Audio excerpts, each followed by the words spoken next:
देश में गैस की किल्लत मच गई है। एलपीजी को पेश करो। एलपीजी। पब्लिक परेशान है, सच सच बताओ, सप्लाई क्यों बंद है?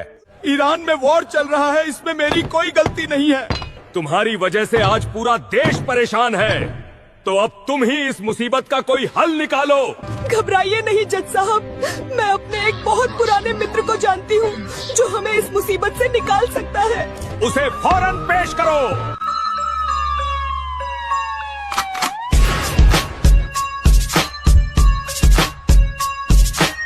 घबराओ के जरूरत नहीं खे, हमनी के दोस्ती पुरान बा। जब तुहार पता न रहे तबहू गोईठा चूल्हा जरावत रहे। वार से सप्लाई बंद बा त का भइल? गोईठा रहते केहू भूखे न मरी। हमार वचन ही शासन बा। अब फैसला रहुआ सबके हाथ में बा। इंडिया के किचन में गैस चली की गोईठा?